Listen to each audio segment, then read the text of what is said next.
Hi and welcome to the Bruce channel. I'm Bruce and I hope it's been a wonderful holiday season for you, whether you celebrated Hanukkah or Christmas or Kwanzaa or any combination therein. And of course, here we all are now in 2018, so I hope that your new year was both safe and fun. And since we've been away for a while, an awful lot of stuff has gone down, and it's almost like where to begin. Even with the list I made, I'm almost certainly going to overlook something. But since we were away during the holidays, there were some things that couldn't get made because they didn't happen until the end of the year. During the final week of the year, Gallup annually announces the man and woman Americans most admire. Now this is something. For the 10th year in a row, the man Americans most admire is Barack Obama. He was so named in the year 2008. That was the first year when he was elected. Then he was for the next 8 years while in office, and he won the first time out of office. Only one man has won more often, Dwight Eisenhower, who won it 12 times. Now, you may think that he who must not be named is fuming at that, but he did come in second. But if you thought the Obama number would rile him, check this out. Hillary Clinton won again. When I say again, I mean for the 16th consecutive time, 16 times in a row, she was the woman Americans most admire, and also likely to get his knickers in a twist. She has won it 22 times overall, 22, that's the most any one person has ever won it. All right, also left over from the holidays, and also probably a bit of a stick in the throat for, more than one outlet ran this. You know how he who must not be named criticized President Obama for the war on Christmas, implying that Obama was never saying it, and he who must not be named was reverting to saying Merry Christmas. Well, take a look.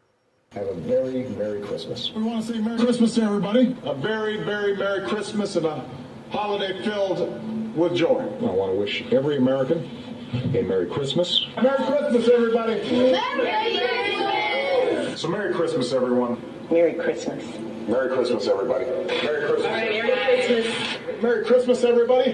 Merry Christmas, everybody. Merry Christmas, everybody. Merry Christmas. Merry Christmas. Merry Christmas. Merry Christmas. Merry Christmas.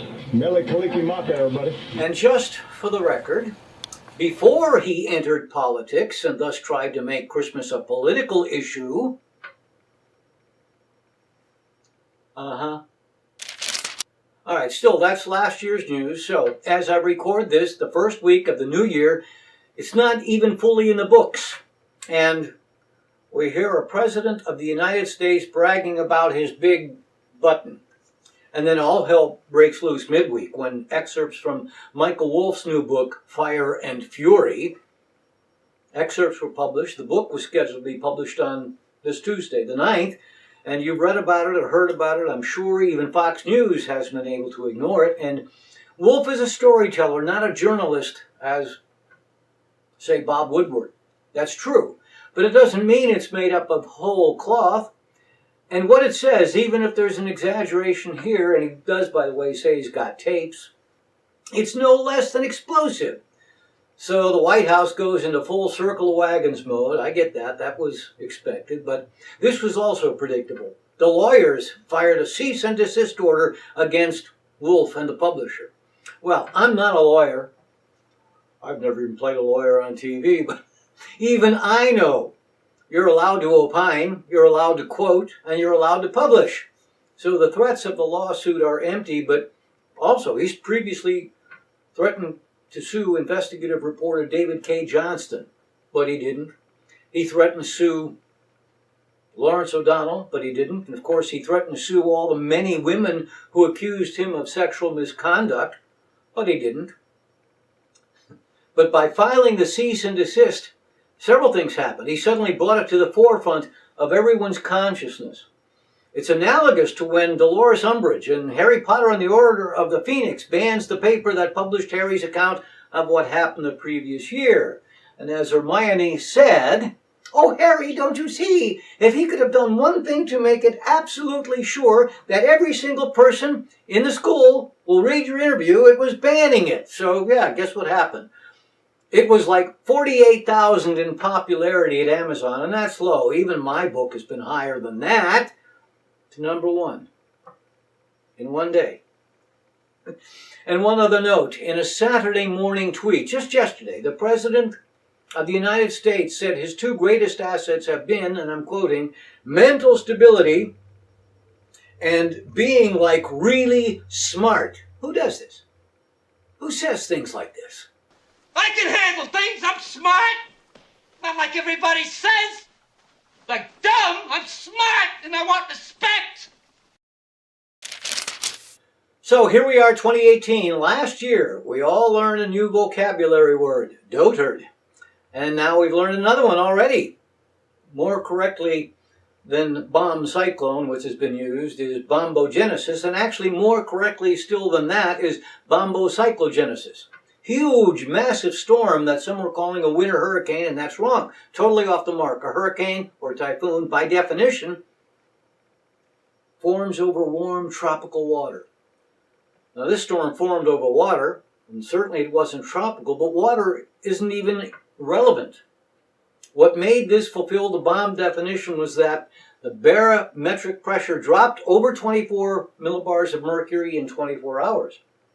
This one, in 24 hours, it dropped 59 millibars. That, shreds the definition. And it dragged cold Arctic air down, brought snow everywhere on the East Coast, from Florida to Maine and on into the Maritimes.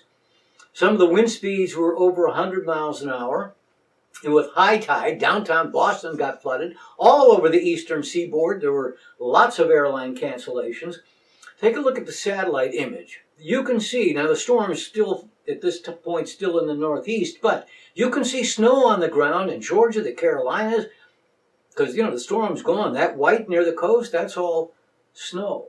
Now where I am, it only got cold and pretty windy, no snow. How cold was it? How cold was it? Well, it's 2018, and where I am, all year, we've not got above freezing yet. How cold was it? It was colder than a brass toilet seat on the shady side of an iceberg. And of course, that huge storm followed another storm that smaller in scope, but it was massive. Lake effect snow event. Erie, Pennsylvania was the target. They got over 53 inches from the one event, but there was a little bit of snow in front of that. Actually, a lot of snow, but it was a different event, and then a different event after it, so that parts of Erie, Pennsylvania ended up in just a span of days under 10 feet of snow. Naturally, the Orange Man opined that since it was cold, it was evidence that global warming was a hoax, once again giving strength to Michael Wolff's assessment that he's just dumb. Weather is not climate. And here's an interesting map. Take a look. This shows temps. At the time, President Bozo was saying that the cold disproved global warming. Look at this. Most of the world is warmer than usual. Some places much warmer than usual. The blue, yeah, it shows colder. But look where it is. Not very much of the world. The danger is called global warming, not eastern seaboard warming. Oh, I read too that the French Alps, where they ski and they held the Winter Olympics, the amount of accumulated snow on the ground has declined compared to what used to be the norm. From 1960 through 2017, the snow on the ground has declined so much so that now 20% is what's there on average compared to what used to be there on average.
welcome back. Remember, you can write to us at the Bruce Channel at yahoo.com and watch all of our previous episodes at either our Facebook page or at tinyurl.com/Bruce Channel. So, football. My Buckeyes acquitted themselves well in the Cotton Bowl, pretty easily handling USC. But that's it. They're done. The college championship is tomorrow night, Georgia against Alabama. Alabama, we're sick of Alabama. If you don't live in Alabama, everybody's sick of Alabama. Who knows, I lived in Atlanta for 3 years. Go Bulldogs. The NFL has begun its playoffs. Before the season began, I made a few predictions.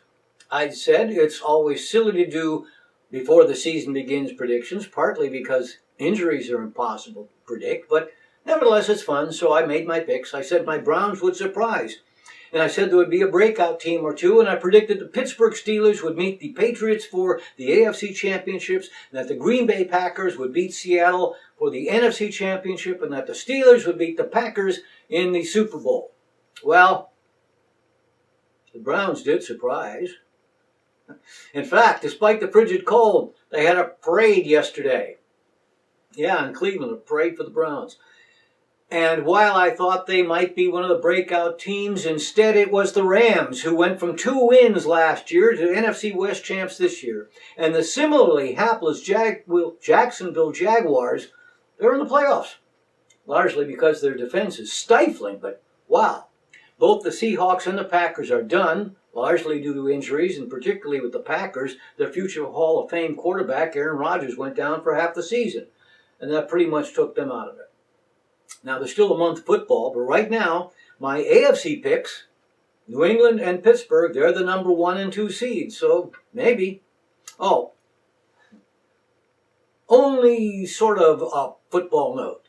Do you remember this video?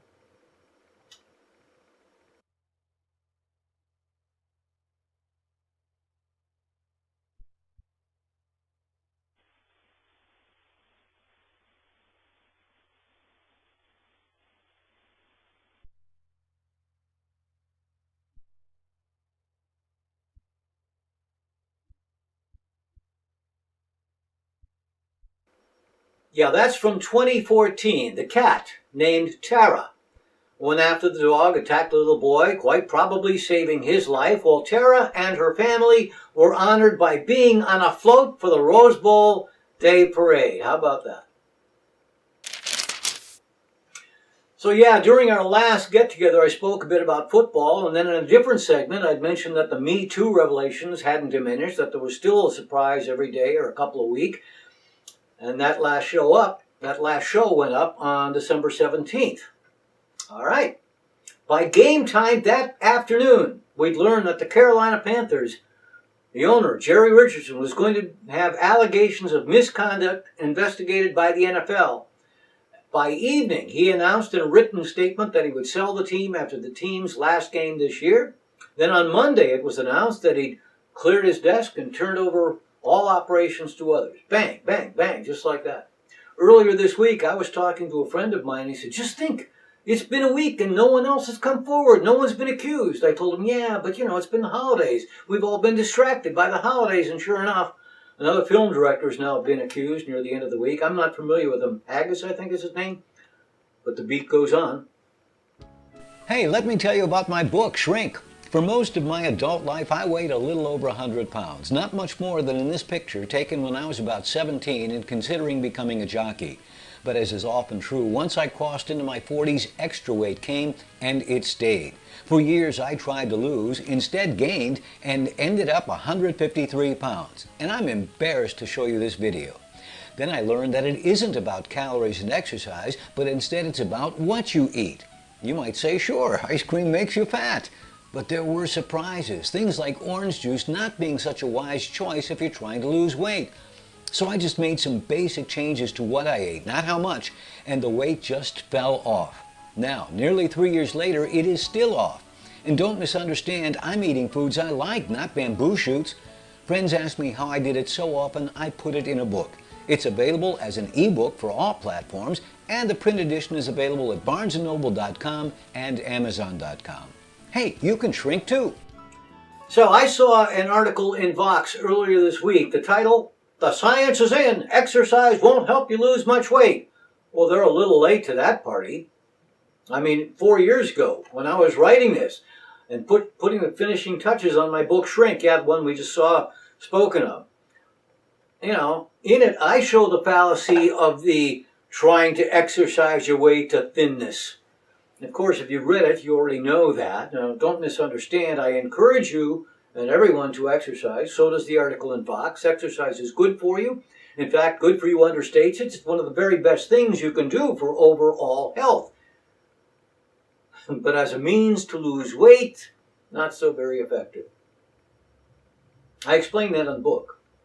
But I don't want to mislead. I'm not a scientist. I haven't played one on TV either. I'm not a scientist, and it's not a science book. It's not a textbook. But what I wrote is based on what the data shows. In fact, I call the exercise and weight loss idea one of the 5 myths. Why does it persist then? Well, there is some logic and there is some vested interest. Gym equipment manufacturers and gym memberships in large part depend on you thinking you're going to exercise your weight to thinness. So you don't think they're going to promote my book or the Vox article. Google Vox and exercise and weight loss, see for yourself. And I saw this and thought it perfectly captured another side of the weight loss, you know, the magical foods for weight loss. Oh, and peripherally related. I saw another article this week, but I foolishly didn't bookmark it. And at this point, to my chagrin, I haven't been able to find it either. I really want to, so I will keep looking, and if I do, I'll point you toward it. But I really want to find it, if for no other reason than to prove to myself that I didn't dream it. See, it's about breakfast. As I recall, it offers reasons to ditch our current breakfast customs and instead switch to beer. As I said, I really want to find it. All right, briefly from film and TV, 2 discoveries I made over the last couple of weeks. The first is more than a little bit disturbing. Remember lovely Shelley Duvall? She starred opposite Jack Nicholson in The Shining and opposite Robin Williams in Popeye. Apparently she's ill, really, really, really ill, and mentally ill too. I only learned in the last couple of weeks that in the fall of 2016 she was on Dr. Phil. Ostensibly he was trying to help her, but it was exploitive. And I mean, she's round the bend. She's round the bend. She told Dr. Phil all kinds of things, fanciful things. She was barely coherent at times. She said things like she wanted to get the Bermuda Triangle off her chest because she didn't want a hairy chest. She said she didn't believe Robin Williams was dead because he visits her. Dr. Phil was apparently looking to score some ratings, and I think that sucks. And he was pretty well roundly criticized. Well, the other thing I learned is much nicer, but it was a revelation to me. You may or may not remember Dick Jones, also known as Dickie Jones. He was in B westerns. He was a B actor, a character actor, largely B actor. He played Dick West in the old Range Rider TV series. And he was on 4 episodes of Annie Oakley. And Annie Oakley was Gene Autry production. Gene Autry gave him his own series, Buffalo Bill Jr. Now, he died 3.5 years ago at the age of 87. He had a long and rich life. But the revelation, he was a star before he was in westerns. He was a child actor on the radio and in film. And his biggest role, take a look. I got no strings to hold me down, to make me fret or make me frown. I hit strings, but now I'm free. There are no strings on me. Hi-ho, the merry-o, that's the only way to be. I want the world to know nothing ever worries me. I got no strings. Uh-huh. Okay, I almost forgot. Beginning on our next show, we'll begin a mini-series. It will be variations on a theme, maybe 4 or 5 variations. I could do them all in one show, but then it would be the entire show. So we'll spread them out. I do think it will be kind of fun, and that starts next week. Next time, anyway, next show. Well, one thing else left over from last year I'd forgotten to tell you about. Do you recall last month, maybe the month before, when we began hearing about this strange asteroid, Oumuamua? Yeah, Oumuamua. It was strange in that it was oddly shaped, not because of its name. Long, almost cylindrical. And that's freaky in nature. In fact, I'm currently reading Neil deGrasse Tyson's book, Astrophysics for People in a Hurry. And there is a whole chapter called Spheres, in which he explains why stars and planets and moons and almost everything out there are spheres. And even other asteroids with too little gravity and too little rotation speed to ultimately become round, they are perhaps roughly shaped rocks, but nothing like this pointy thing. Well, Oumuamua was discovered in October by Robert Wyrick of the Haleakala Observatory. That's why it's got an odd name, because it's Hawaiian. And Oumuamua means scout or messenger. Well, anyway, Oumuamua, it was said, was being particularly looked at because of its shape, because apparently some scientists thought it might be a craft. Legitimate scientists. I mean, long and sleek, better to avoid friction and miss other space objects, so some scientists were putting telescopes up to it, and others were putting radio telescopes up to it. Some thought we might hear something. Some thought they might be listening to us. Well, I got thinking. And a friend has a small telescope, which I borrowed and set up, and then I worked out an algorithm using my desktop. I cross-fed it with my iPhone and cross-fed that with my iPad, and I decided to have a look/listen. I'm pleased to announce to the world what I found when I focused on asteroid Oumuamua. Take a look.